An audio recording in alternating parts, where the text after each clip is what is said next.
rise on Capitol Hill, where more hearings are expected today as part of the Democrats' push for impeachment. Well, Republicans now appear to be turning the tables, and they want Adam Schiff to perhaps testify himself as they consider moving a key figure on their end to the House Intelligence Committee. The panel set to conduct the initial public hearing. Speaking of the key figure, we have him here. Congressman Jim Jordan has essentially led GOP efforts in the closed-door impeachment proceedings thus far, and he joins us now. Good morning to you. Thanks for being with us. Morning. So you're currently on oversight. There's talk that you might be moved temporarily to the Intelligence Committee so that you can question Adam Schiff potentially or other I don't know about witnesses. Schiff.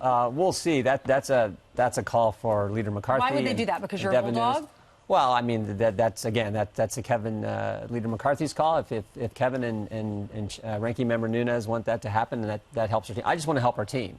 I want to help the country see the truth here, that President Trump didn't do anything wrong, and what the Democrats are doing is partisan, it's unfair, and frankly, it's ridiculous, particularly the way they've went about with these secret meetings in the bunker in the basement of the Capitol. And yesterday, the Democrats released partial transcripts, and then it's going to be drip, drip, drip through this week to try to establish a narrative that the president's a bad guy.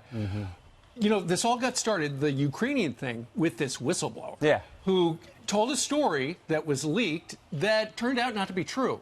And now I know your side says we should hear from the whistleblower just for transparency. I mean, one of the ways you determine someone's credibility, determine if there's what their motivation is, what kind of biases they may have, is they need to be under oath, stand up with their right under oath, answering your questions.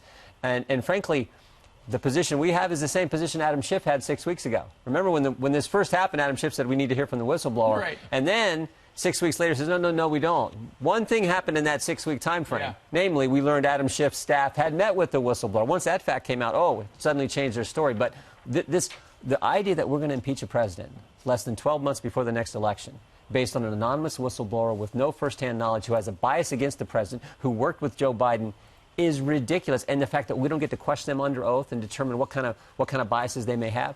Well, I think American people he's apparently willing to answer written questions. Yeah, that's not going to fly. That is just not going to fly. He needs to come in because, again, just what I said. You want to be able to look this individual in the eye, ask them questions, and see how they respond in the moment, answering those important questions that I think not just members of Congress have. More importantly, the 63 million Americans and, frankly, all 300 million Americans who the Democrats are trying to overturn the election and who we voted for. The transcripts we saw yesterday that you lived, Mike McKinley, former top aide to Secretary of State Mike Pompeo, and the former ambassador to the Ukraine, both said they were concerned, to paraphrase, about an operation led by Rudy Giuliani on political purposes to affect Ukrainian-American relations. They were concerned. So you were there. I mean, what's your take on this? They're concerned, but remember, the President of the United States is the guy who's in charge, and he can have whomever he wants trying to move policy forward that's in the best interest of the country. It's been working like that for a very long time. Yeah, there's oftentimes people outside of the diplomatic corps actually will do diplomatic missions for the president and for the commander-in-chief. That happens all the time. They didn't particularly like that, but it's the president's call. And we sort of have this kind of fundamental concern from some of the folks in the diplomatic area that somehow the unelected people tell the elected person what to do. That's not how it works in our great country.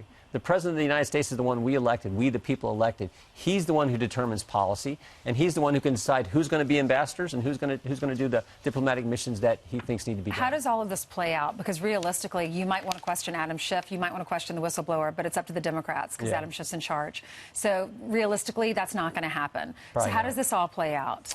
Well, they passed this resolution last week. I said it tries to put a ribbon on a sham process, but when you do that, it's still a sham process. Adam Schiff is still in control. He gets to decide the witnesses. In fact, when they notice the first hearing, which could happen as early as next week, we have to provide a witness list. But Adam Schiff decides if they get to come or not. So he's in charge. I don't think he will testify. He should, but I don't think he will, obviously. And he still determines who the witnesses are, how this all operates. So let me ask something. In the big picture, you could sit there and you could say the process is a problem and you have something to go with. You could say that these people are embedded in the state and they don't like the Trump and you have something to go with there.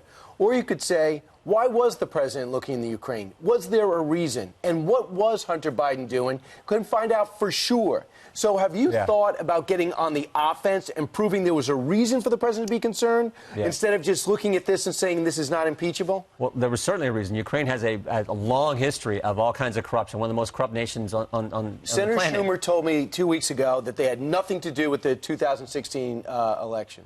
Their ambassador to the United States, Valerie Challey, writes an op-ed on August 4th, 2016, criticizing the president. Their interior minister, Mr. Avakov, does all kinds of social media posts calling the president all kinds of terrible things. Mr. Avakov is still in the government of the new president, President Zelensky. So there was real concern clear back in 2016 when the president's running for office, justified concern that the president had with how Ukraine was operating. And the president, remember, he's not a big fan of foreign aid. Right. He's given millions of dollars to this country. He'd like to know that Zelensky's the real deal. Turns out I think he is. But the president was justified in being concerned about that. 1 year from now is going to be the election. And what are Democrats going to be able to run on? Well, the president's going to have a strong record to run on, that's for sure. You know, cutting taxes, the lowest unemployment in 50 years. But what are the Democrats going to be able to run on? Who knows? That's why I think they're trying to go after the president. As Mr. Green said, they want to try to impeach him because they think he is going to get reelected. I do too. Real quick, if you want to help the people that are watching now in Middle America and Southern America, pass the USMCA. Heck yeah. I think every Republican, up to him. I think every Republican would vote go for out it. there. And most of the Democrats would. She just won't all bring you it do is up. put it for a vote, but just you demand it. Heck yeah. You're Jim Jordan. Well, I don't know about that, Brian. Then you just demanded it on TV. Very good. Thank you so much for being with us. Great to see you. Thank Good you. luck with your assignment change. All right. All right. If it We'll happens. see.